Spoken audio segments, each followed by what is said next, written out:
Hi, I'm Jane Drexler. I teach philosophy at Salt Lake Community College. Thanks for being here for episode 2 of Porch Philosophy, where despite being many of us being isolated in our homes, we are committed to remaining present in the world and to keeping the world present to us. We're about 2 weeks in to our at first recommended and now required quarantine. And it's just about as spring is getting warm and calling us out to parks and picnics and to adventures. And we are, though, more likely than not to be instead receiving a steady run of emails announcing the cancellation of various events that we've been excited about or training for or that sort of thing. For instance, I was training for about 8 months for the Skinny Tire Festival, a 4-day bike ride down in Moab, which was just scary enough to keep me pedaling all winter. And that was supposed to happen a couple of weekends ago, and 4 days beforehand it was canceled. One of my friends' daughters is a senior in high school, and she's in the drama club and starring in her first production, getting ready for prom and graduation and these other rites of passage that form memories that last a lifetime. And she came into school a couple of weeks ago to learn it was her last time that she would be coming in. So these delayed and lost plans, these things that we've been looking forward to, excited about, training for, maybe writing for, are heart-wrenching to endure. So I figured I would share a few ideas for a little bit about a few more Stoic ideas, really, that have really been resonating with me over the past few days. Stoicism is a particularly useful philosophy for when the world is totally off kilter and off plan. First of all, the whole philosophy starts with an insight that we usually forget to heed, and that is that nearly every darn thing is out of our control. Your life, your limbs, your car ride, your safety, your loved ones, your participation in the Skinny Tire Festival. We usually don't think this way. We usually move through our days thinking that we can control the world around us, that we can enact our will. Our culture is kind of built on that idea, right? We function under this assumption that we can control what's around us. But if you think about it, that only works until it doesn't anymore, until an accident or a tumor or a tiny virus or an earthquake sends us a jarring reminder. And when we get that reminder, we catch a glimpse of what the Stoics are really trying to tell us, that everything is fragile, that what we have can be lost in an instant, what we love can be lost in an instant, and we can't control that. But what we can do, say the Stoics, is to cultivate a character, an internal strength, with which we can face these fragilities, face the unexpected and the disappointing, to face loss, to face even death, without internally crumbling.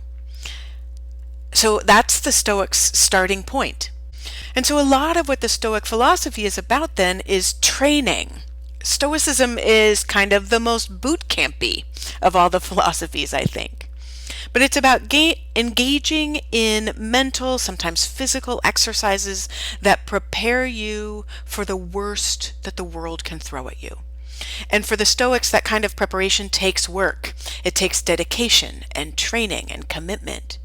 My favorite Stoic, Epictetus, who was a former tortured slave from ancient Rome, described his school of philosophy in just these kinds of terms.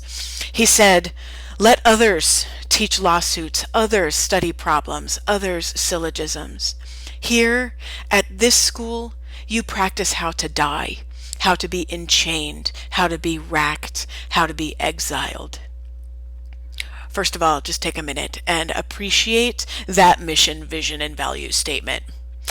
But in other words, in the school of Stoicism, we might learn how to be quarantined, how to have our best plans thwarted, how to lose our job, how to handle boredom and isolation, how to be sick. So, for instance, in their curriculum, they have a meditation practice called negative visualization. Maybe you would do this in the morning or before bed, but whenever you did it, you'd really try to honestly imagine the worst possible outcome for something. I mean, really let your mind linger on the thing that you're so worried about happening. Maybe you visualize breaking your leg the day before the marathon that you've been training for. Maybe you visualize losing your job or losing your house. Maybe you visualize having a piece of spinach in your teeth during a first date. You know, the worst. Well, first, think for a second about how different that exercise is from what we're normally told to do. Visualize success. Imagine your success, and that success will come to you. See yourself winning the prize. See yourself as CEO. But remember Stoicism's whole point. Stoicism is not a philosophy that is designed to help you get that promotion. It's about helping you survive when you don't. The idea here is that if you prepare yourself for crumbled hopes and plans, that actually enables you to have a more true perspective on your own capacity for strength and resilience. It enables you to better judge between disappointment and despair. And it actually enables you to see the multiplicity of ways that our needs can actually be met, even if what we end up getting is different than what we thought it would look like. Epictetus said, "Remember that you ought to conduct yourself as you do at a banquet. When something reaches you, extend your hand and take it politely. If it is passing you by, don't grab. If it has not reached you, don't crave for it, but wait till it gets to you."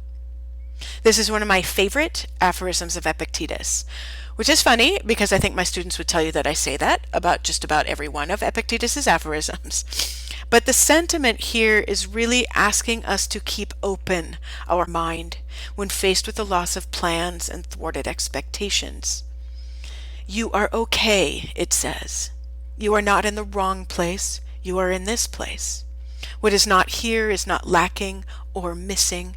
Look what is here in front of you. You will still be nourished. To develop this patience and perspective, the Stoics recommended another exercise to consistently practice. For any statement of your intention or plans for today, for the future, you would add a reserve clause. And that was, if nothing prevents me. I'm going to go camping if nothing prevents me. I'm going to go to the store this afternoon if nothing prevents me.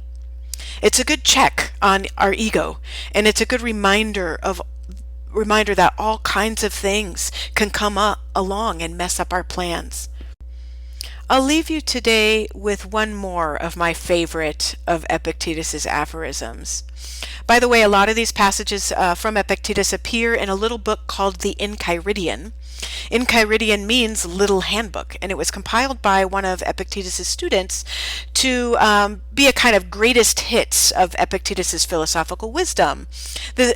So this little book was designed to be full of principles and aphorisms that could be carried ready at hand, and by that it means like easily memorized and recalled in situations when you need it. And actually, incidentally, I have my students create their own mini Enchiridions of the greatest hits from the semester, which maybe they'll carry with them ready at hand when they need some principles as well. But at any rate, it is a fun home project if you want to create one yourself. But anyway, here's this passage. He says, "Everything has two handles, one by which it can be borne, one by which it cannot be." And he uses the example of a brother who's done wrong. He says, if your brother has done wrong, don't grasp this by the wrongdoing handle. It can't be borne by that one, but by the brother, the brought up together handle, and thereby you will be able to bear it. I hope you find your bearable handles this week. Thanks for joining me.